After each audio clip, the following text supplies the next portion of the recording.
ভালোবাসার মানুষটার বিশেষ দিনে তার জন্য কিছু করতে পারা কিন্তু অনেক বেশি আনন্দের। আসলে আমরা যাকে ভালোবাসি তাকে সামান্য কিছু দিয়ে খুশি করতে পারলে নিজের কাছেই অনেক আনন্দ লাগে। হ্যালো এভরিওয়ান, আসসালামু আলাইকুম। আশা করছি সবাই অনেক ভালো আছেন। সো সেই দিন ছিল আমার ভালোবাসার মানুষটার বার্থডে, তাই ফার্স্ট ডে চলে গেলাম কেক নিতে। অ্যান্ড এই কেকটা তার অনেক বেশি পছন্দের, তাই এটাই নিলাম। দেন কেক নিয়ে আদার্স যে জিনিসগুলো দরকার ছিল সেগুলো নিয়ে বাসায় চলে আসি। অ্যাজ ইউ ক্যান সি এগুলো নিয়েছিলাম ডেকোরেশনের জন্য। এরপর দেরি না করে ডেকোরেশন করা স্টার্ট করে দিই, কজ আর্লি করতে হবে যেহেতু সে অফিস থেকে বাসায় আসবে। অ্যান্ড বাসায় আসার আগে আমাকে সবকিছু কমপ্লিট করতে হবে। সো ফার্স্টে আমি বেলুনস গুলোকে বের করে সুন্দরভাবে ফুলিয়ে নিব। এটা ছিল ঝিলিমিলি বেলুন। সো সবগুলো বেলুন সুন্দরভাবে ফুলিয়ে নিলাম। আর এগুলো দেখতে কিন্তু অনেক সুন্দর লাগছিল। আর এই যে আমি তো বেলুন ফুলিয়ে অনেক হ্যাপি হয়ে গিয়েছি, কজ আমার ঝিলিমিলি বেলুন অনেক বেশি ভালো লাগে। আপনাদের কার কার ভালো লাগে ঝিলিমিলি বেলুন অবশ্যই কমেন্ট করে জানাবেন কিন্তু। বাট আই থিঙ্ক সব থেকে কষ্টের কাজ হচ্ছে বেলুন বাঁধা।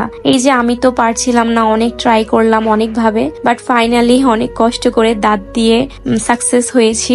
দেন বাকি যে ব্লু কালার বেলুন ছিল সেগুলোও ফুলিয়ে নিয়েছি। আর অন্যদিকে আমার ননদিনী খুব সুন্দর করে ফুলগুলো রেডি করেছে। আমি অনেক তাড়াহুড়া করে ডেকোরেশন করা শুরু করি সো দ্যাট সে বাসায় আসার আগেই যেন সব রেডি করতে পারি। বাট আনফরচুনেটলি আমি কোনোভাবেই দেওয়ালে বেলুনস গুলো সেট করতে পারছিলাম না। অনেকক্ষণ চেষ্টা করার পর পেরেছিলাম। অ্যান্ড এই তো দেওয়ালের সাইডের ডেকোরেশন করা শেষ।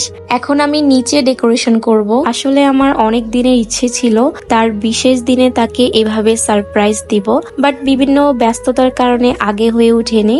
ইভেন ওই দিনও অনেক বিজি ছিলাম আমি, তাই তাড়াহুড়া করে যতটুকু পেরেছি তার জন্য সামান্য কিছু করার চেষ্টা করেছি। And this is the final look. এখানে আমি কিছু ক্যান্ডেলস দিয়েছিলাম আর এটা ছিল তার জন্য একটা গিফট। আমার তো অনেক ভালো লেগেছে ফুল ডেকোরেশনটা হওয়ার পর। আমি যেমনটা চেয়েছিলাম ঠিক তেমনই হয়েছে।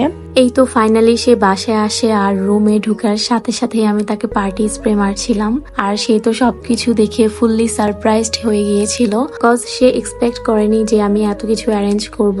কারণ ওই টাইমটাতে আমি একটু সিক ছিলাম, যার কারণে আমার পক্ষে বাহিরে গিয়ে এত কিছু অ্যারেঞ্জ করাটা একটু টাফ ছিল। বাট তাও ভালোবাসার মানুষটাকে খুশি করার জন্য একটু তো কষ্ট করা যেতেই পারে, তাই না? এরপর তার জন্য যে গিফট এনেছিলাম সেটা সে খুলে দেখলো আর তার সবকিছু খুব বেশি পছন্দ হয়েছে। আসলে তোমাদের ভাইয়া একটু শাই, যার কারণে সে সবসময় তার ভালো লাগাগুলো অত বেশি প্রকাশ করে না। বাট ওই দিন কিন্তু সে আমাকে বারবার বলছিল যে সে কতটা খুশি হয়েছে। আসলে তার বিশেষ দিনটাকে একটু স্পেশাল ফিল করানোর জন্য আমি সামান্য একটু আয়োজন করেছি, আর তাতে সে এতটা হ্যাপি হয়েছে, এটাই আমার কাছে সব থেকে বড় পাওনা। আর আমি মনে করি সবসময় হাজবেন্ডই তার বউকে স্পেশাল ফিল করাবে এমন কিন্তু না, বউদেরও কিন্তু উচিত তার হাজবেন্ডকে স্পেশাল ফিল করানোর, এটাই কিন্তু হওয়া উচিত। যাই হোক, এরপর সে কেক কাটিং করে ফেললো আর আমি তো তাকে পার্টি স্প্রে মেরে ফুল শেষ করে দিয়েছিলাম আর বলছিলাম যে এবার শেষ। দেন সে কেক কাটিং করে একা একাই খাচ্ছিল, আমাকে অল্প একটু দিল। আমি বললাম যে না, আমি এতটুকু খাবো না, আমাকে বেশি দিতে হবে। এরপর আমরা নিচে বসে একটু কথা বলছিলাম আর সে আমাকে জিজ্ঞেস করছিল যে তার নামের অক্ষর আছে বাট আমারটা কোথায়। দেন কথাবার্তা বলতে বলতে একটা পর্যায়ে সে আমাকে ফুল ছুঁড়ে মারলো আর আমিও কি কম নাকি, আমিও তাকে আবার মারলাম। এরকম করতে করতে সবগুলো ফুল ছড়িয়ে ছিটিয়ে ফেললাম। আর এদিকে আমি কেকটা বাঁচাচ্ছিলাম, কারণ কেকে যদি একবার পড়ে যায় তাহলে আর খাওয়া যাবে না, তাই আমি কেকটা সরিয়ে দিয়েছি। আর সে তো এখানে আমার ঝিলিমিলি বেলুনগুলো একদম ফাটিয়ে দিচ্ছে আর আমি বলছিলাম যে না, এগুলো ফাটাইও না, এগুলো থাক সুন্দর, বাট তাও সে ফাটিয়ে দিল। আর আমিও ট্রাই করলাম একটা বেলুন ফুটানোর জন্য, বাট আমার নখ অনেক ছোট ছিল তাই আমি পারিনি। আর সে কি করলো, মাটিতে পড়ে থাকা ফুলগুলো আমাকে খাইয়ে দিল। ভাইরে ভাই, আমিও কি কম নাকি, আমিও সবগুলো ফুল তুলে তাকে খাইয়ে দিলাম। আর এইভাবেই দুষ্টুমি করতে করতে আমাদের বার্থডে সেলিব্রেশন শেষ। তো দ্যাটস অল ফর টুডে। সবাই ভালো থাকবেন, আল্লাহ হাফেজ।